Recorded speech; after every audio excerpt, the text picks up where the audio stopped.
ವಿಧಿಯ ಕೈವಾಡ. ಆ ರಾತ್ರಿ 2 ಘಟನೆ ನಡೆಯಿತು.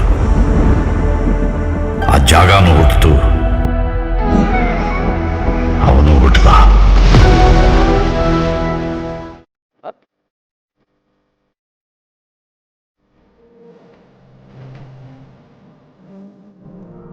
ಅಪ್ಪು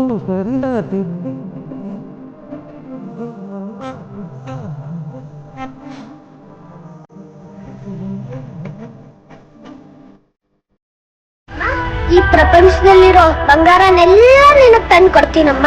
ಸರಿ ಆಯ್ತು, ಈಗ ನೀನ್ ಮಲ್ಕೋ, ನಾಳೆ ಬೆಳಿಗ್ಗೆ ಹೋಗಿ ತರೋಣ. ಚಿಕ್ಕವರಾಗಿದ್ದಾಗ ಮಕ್ಕಳಿಗೆ ಅಪ್ಪನೇ ಇಲ್ಲ, ಹೀರೋ ತರ ಅನ್ಸುತ್ತೆ. ಬೇರೆಯವ್ರ ಅಪ್ಪಂದ್ರನ್ನ ನೋಡಿದ್ಮೇಲೆ ಎಲ್ಲರ ತರನೇ ಸ್ಪೆಷಲ್ ಏನೆಲ್ಲ ಅನ್ಸುತ್ತೆ. ತಮ್ಮ ಸ್ವಂತ ನಿರ್ಧಾರಗಳನ್ನ ಅಪೋಸ್ ಮಾಡಿದಾಗ ಅವಾಯ್ಡ್ ಮಾಡೋಣ ಅನ್ಸುತ್ತೆ. ತಮ್ದು ಅಂತ ಜೀವನ ಶುರು ಮಾಡಿ ಫ್ಯಾಮಿಲಿ ಕ್ಯಾರಿಯರ್ ಅಂತ ಸಿಕ್ಕಾಕೊಂಡಾಗ ಅಪ್ಪ ಏನು ಅಂತ ಅರ್ಥ ಆಗುತ್ತೆ. ಆಗ ಓಡೋಗಿ ತಪ್ಕೊಂಡು ಸಾರಿ ಕೇಳೋಷ್ಟರಲ್ಲಿ ಎಷ್ಟೊಂದು ಜನ ಅವ್ರ ಅಪ್ಪಂದಿರನ್ನ ಕಳ್ಕೊಂಡಿರ್ತಾರೆ.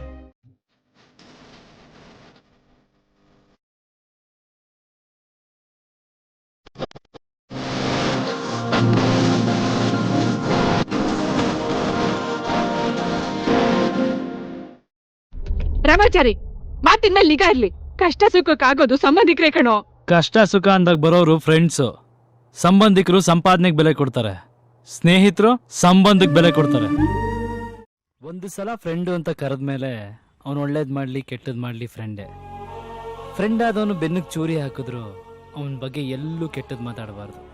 ಅದು ಫ್ರೆಂಡ್ಶಿಪ್ಗೆ ಬೇಕಾಗಿರೋ ನಿಯತ್ತು. ನಮಸ್ತೆ ಸರ್, ನಾನು ಚಿಕ್ಕವನಿದ್ದಾಗ ನಾನು ಪೊಲೀಸ್ ಆಗಬೇಕು, ಡಾಕ್ಟ್ರ್ ಆಗಬೇಕು ಅಂತ ತುಂಬ ಆಸೆ ಇತ್ತು. ಬಟ್ ಈಗ ನನ್ನ ಗೋಲ್ನ ನಾನು ಚೇಂಜ್ ಮಾಡ್ಕೊಂಡಿದ್ದೀನಿ. ಬಿಕಾಸ್ ನಮ್ಮ ತಾಯಿ ನಾವು ಚಿಕ್ಕವರಿದ್ದಾಗಿಂದ ತುಂಬ ಕಷ್ಟಪಟ್ಟು ಬೇರೆಯವರ ಮನೆ ಕೆಲಸ ಮಾಡಿ, ಪ್ರೈವೇಟ್ ಸ್ಕೂಲಲ್ಲಿ ಆಯಾ ಕೆಲಸ ಮಾಡಿ ಒಂದು ಮನೆ ತಗೊಂಡು ನಮ್ಮನ್ನ ತುಂಬ ಚೆನ್ನಾಗಿ ಓದಿಸಿದ್ದಾರೆ. ಸೊ ಈಗ ನನ್ನ ಆಸೆ ಜೀವನದಲ್ಲಿ ತುಂಬ ದುಡ್ಡು ಮಾಡಬೇಕು, ಒಂದು ಒಳ್ಳೆ ಮನೆ ಕಟ್ಟಬೇಕು, ನನ್ನ ಅಕ್ಕನ ಮದುವೆ ಮಾಡಬೇಕು.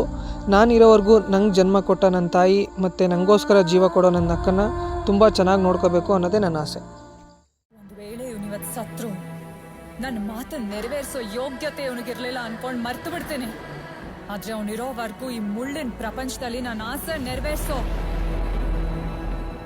ಸುಲ್ತಾನನಾಗೇ ಇರಬೇಕು.